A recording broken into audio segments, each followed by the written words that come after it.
Everything has to have its own impact, and we're known for that with our songs. Well, you started the band in 2001, Shinedown, but prior to that, you had already had a contract.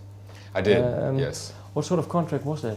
It was a full band contract with a different band that was based. I'm born in Tennessee, and I had a band from there that had been signed to Atlantic Records, and then we had been released and dropped, and then I was re-signed to a development deal, and then that led me to create Shinedown. It's a long, long story, but that's ultimately with the second contract.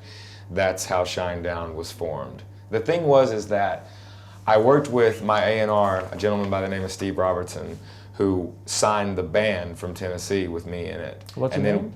I'm sorry? What's the name of the band? It was called Dreve, D-R-E-V-E. It never saw the light of day. But he saw something in me, Steve Robertson did, and What did he see? he saw, in his mind, he saw talent, and he saw a songwriter, and in his mind, he would tell you this, he saw a star. And the biggest thing he saw was, he said, he's always told everyone, he's like, I knew he was a songwriter, I knew that it was in there, he just needed the right combination of people to help him get to where he needed to go. You know, it's not a, when we were dropped and then I was re-signed, it took me on this journey where I was writing with a lot of different people all over the country, because I was in the US at the time.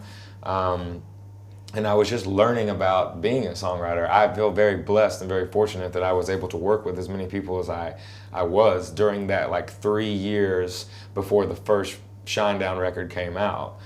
And it was a lot of me and him working together. And him putting me with different people and different songwriters, and I really learning the art and the craft of it. So yeah. Can you name one songwriter that you learned from the period, that you learned a lot from? You know, there's a gentleman by the name of Tony Battaglia, who I worked with a lot on the first 2 records, who I learned an immense amount of songwriting about, or I learned a lot about songwriting from him. Can you tell me one thing that he did learn? Structure of a song, learning the difference between just like starting to play a riff or playing chords and then just singing, you know, melodies and this and that and the other, and then just continuing to just kind of sing different parts and and not going anywhere.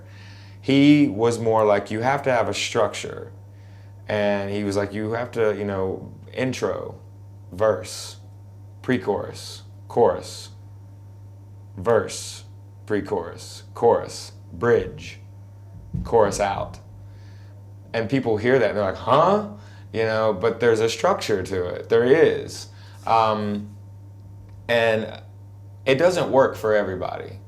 You know, some songwriters don't work that way. They don't look at it like that, and they feel like that's kind of tying them down. Like, I don't write songs like that.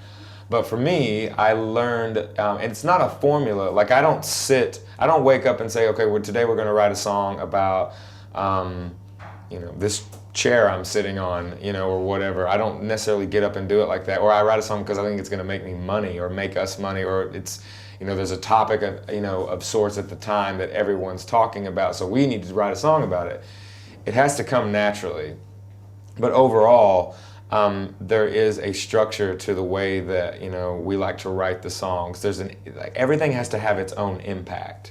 And we're known for that with our songs. So, I mean, you know, Tony taught me a lot about structure, and, you know, Dave Bassett, who we all worked with on Sound of Madness and on Amaryllis, the new record, you know, just, you know, taught me a lot about, I think the cinematic quality about production and sound and the way that songs evolve with each other, and really just the beautiful nature of lyrics. Dave taught me a lot about that.